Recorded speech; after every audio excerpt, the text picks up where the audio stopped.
Assalamu alaikum students. I am Sayyid Irfan Ali Shah and you are watching my YouTube channel Instant Physics Study.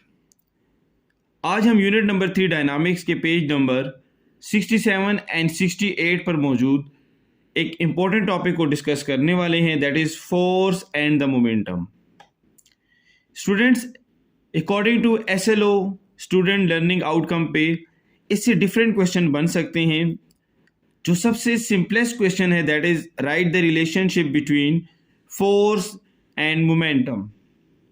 लेकिन paper में आपको ये भी question आ सकता है कि change the momentum per unit time that is equal to force, और derive the change in momentum in term of Newton second law of motion. जो सबसे लास्ट नंबर थर्ड पे मैंने लिखा है derive the change in momentum in term of Newton second law of motion, ये सबसे ज़्यादा इंपॉर्टेंट है. आपको पेपर में ऐसे भी क्वेश्चन आ सकता है. सो स्टूडेंट, हम स्टार्ट लेते हैं. हम बोलते हैं कंसिडर अ मास m. यहाँ पे देखिए हमारे पास मास m है, ठीक है ना.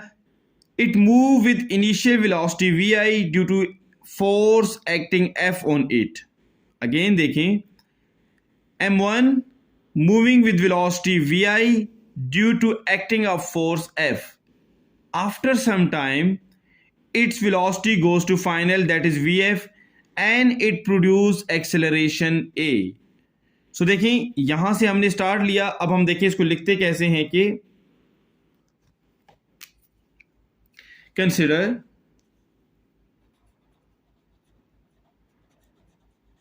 consider a mass m which is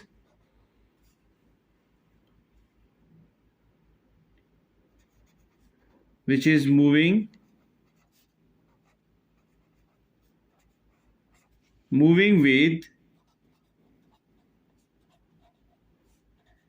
initial velocity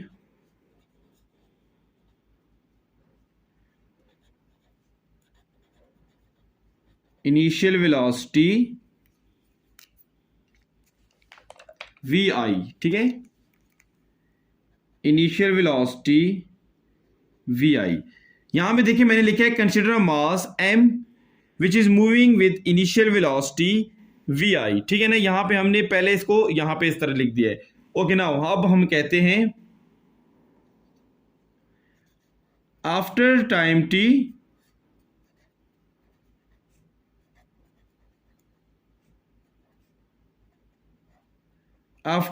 t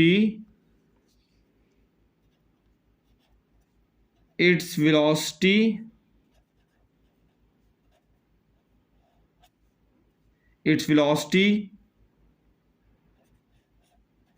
goes to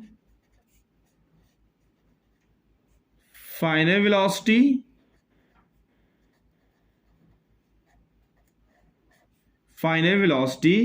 vf. देखिए after time t its velocity goes to final velocity vf. Some time हमारे पास देखें जब फोर्स एक्ट कर रही होती है किसी भी बॉडी पर, तो इनिशियली हमारे पास उसकी वेलोसिटी कुछ डिफरेंट होती है जिसको हम vi बोल देते हैं. कुछ टाइम के बाद हमारे पास उसकी वेलोसिटी अगर चेंज हो जाती है तो उसको हमने vf बोल दिया है, ठीक है. एंड जब vi और vf हमारे पास मीन इनिशियल वेलोसिटी और फाइनल वेलोसिटी आ जाते हैं, सो हम यहाँ पे ये बोल सकते हैं it produce acceleration a. Consider a mass m which is moving with initial velocity vi. After time t, its velocity goes to final velocity vf and produce acceleration a. And produce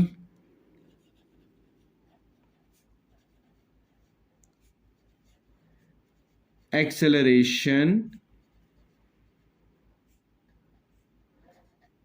a. और हमारे पास क्या आ जाता है, acceleration a हमें यहां पे मिल जाता है, ठीक है ना.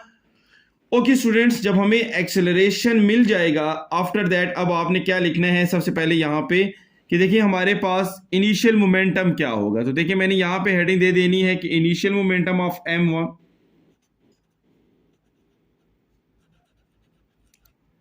initial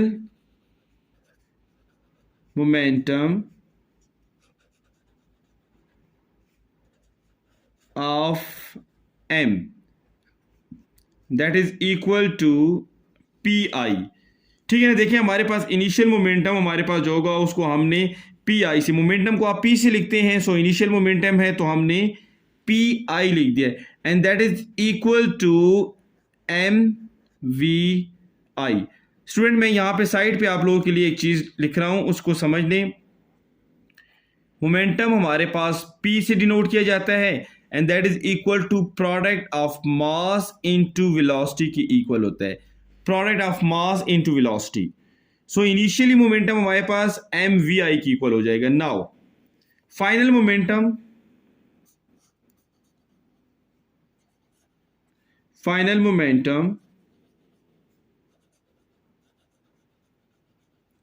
of m that is equal to pf। So हमारे पास फाइनल मोमेंटम को हमने pf से लिख दिया है, ठीक है ना। Final momentum that is equal to m v f। So ये हमारे पास इनिशियल और फाइनल मोमेंटम यहां से हमारे पास आ चुके हैं। ओके स्टूडेंट्स, अब हमने चेंज इन मोमेंटम की हेडिंग देनी है, ठीक है। So change in momentum. So student change in momentum हमारे पास जो होता है that is equal to, change in momentum का मतलब हमारे पास होता है कि final momentum minus initial momentum, final momentum minus initial momentum. अब हम यहां पे इसकी वैल्यू को पुट आउट करते हैं। देखिए हमारे पास यहां पे क्या आ जाता है कि del P change in momentum that is equal to, final momentum की जगह मैं लिख देता हूं कि M V F minus initial momentum की जगह मैं लिख देता हूं कि एम वी आई। ये देखिए हमने यहां तक लिख दिया कि हमारे पास ऊपर जो फाइनल और इनिशियल मोमेंटम था उसकी वैल्यू लिख देते हैं। अब हम बोलते हैं हमारे पास dividing both side by time, इन दोनों तरफ को आप टाइम से डिवाइड कर दे, तो देखिए हमने लिख दिया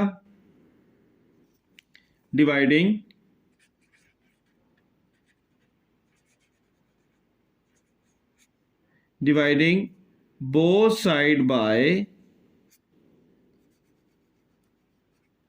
टाइम टी। यहां पे हमने लिख दिया कि dividing both side by time t. So देखिए नेक्स्ट हमारे पास जो इक्वेशन आ जाती है वो हमारे पास कैसे आ जाती है कि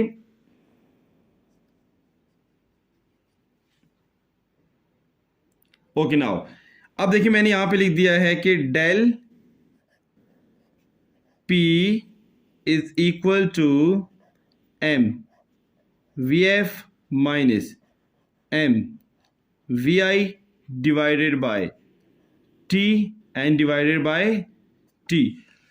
सो यहां से स्टूडेंट मैंने इसको डिवाइडेड बाय टी कर दिया है। नेक्स्ट स्टेप में मैं इसमें से m को कॉमन ले लेता हूं and that is equal to m V F minus m V I divided by T. इसको मैंने यहां पे लिख दिया। अब साइड पे जरा मैं आप लोगों को फर्स्ट इक्वेशन ऑफ मोशन की तरफ लेकर जाना चाहता हूं कि फर्स्ट इक्वेशन ऑफ मोशन हमारे पास क्या थी। सो हमारे पास फर्स्ट इक्वेशन ऑफ जो मोशन है that is equal to V F is equal to V I plus A T. ये देखिए मैंने यहां पे लिखा V F is equal to V I plus A T. अगर मैं यहां से ये करता हूं कि वी आई को इस तरफ मूव करता हूं तो मेरे पास बन जाता है कि V F minus V I is equal to A T. यहां पे देखें एक्सेलर टी मेरे पास यहां पे मल्टीप्लाई है, इस तरफ आके डिवाइड हो जाएगा। So acceleration A is equal to V F minus V I divided by T. So it mean that कि यहां पे मेरे पास जो एक्सेलरेशन की वैल्यू होती है वो V F minus V I by time होती है हमारे पास। सो देखिए मैंने यहां पे इस जगह पे एक्सेलरेशन की वैल्यू पुट कर दूंगा। सो मेरे पास इक्वेशन इस तरह आ जाती है कि change in momentum per unit time is equal to m और यहां पे आ जाता है a। Okay, from Newton second law of motion. from Newton's second law of motion.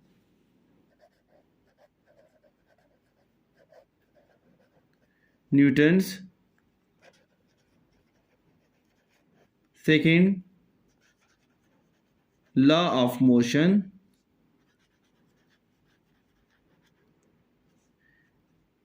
F is equal to ma. Student F is equal to ma आप जानते ही हैं. सो यहां पे देखिए मेरे पास change in momentum per unit time is equal to ma है. तो क्या मैं ma की जगह, यहां पे जो ma हमारे पास लिखा हुआ है, क्या मैं ma की जगह यहां से F नहीं लिख सकता? मीन ma किसकी इक्वल है? F की इक्वल है ना. तो यहां पे देखिए मैंने एंड में यहां पे लिख दिया कि so change in momentum per unit time is equal to force. ये देखें, यही हमने प्रूफ करना था in term of Newton second law of motion. Force के हमने चेंज इन मोमेंटम को प्रूफ कर दिया. सो स्टूडेंट, हमने जो टॉपिक स्टार्ट किया था, स्टार्टिंग में मैंने आप लोगों को एसएलओ बेस के अकॉर्डिंग कुछ बातें बताई थी, और वो ये थी कि right the relationship between force and momentum. तो देखिए मैंने फोर्स एंड मोमेंटम का रिलेशनशिप प्रूफ कर दिया. या मैंने अब कहा था prove that change in momentum per unit time is equal to force. ये देखिए मैंने change in momentum per unit time is equal to force को भी प्रूफ कर दिया. मैंने आपको कहा था कि derive the change in momentum in term of Newton second law of motion. ये देखिए मैंने Newton second law of motion को यूज करते हुए, F is equal to M A को यूज करते हुए, ये देखिए मैंने change in the momentum proof कर दिया. सो स्टूडेंट, आज के टॉपिक में हमने फोर्स एंड द मोमेंटम का रिलेशनशिप स्टडी किया है, ठीक है. या हम ये कह सकते हैं कि हमने मोमेंटम को डिराइव किया है इन term of Newton second law of motion. In term of Newton second law of motion से हमने उसको डिराइव किए. सो स्टूडेंट्स, उम्मीद करता हूं कि आपको आज का टॉपिक समझ आया होगा. मजीद वीडियोस देखने के लिए हमारा चैनल सब्सक्राइब करना ना भूलें, बेल का आइकन प्रेस कर दें ताकि न्यू वीडियोस की अपडेट्स आपको आती रहें. Thank you.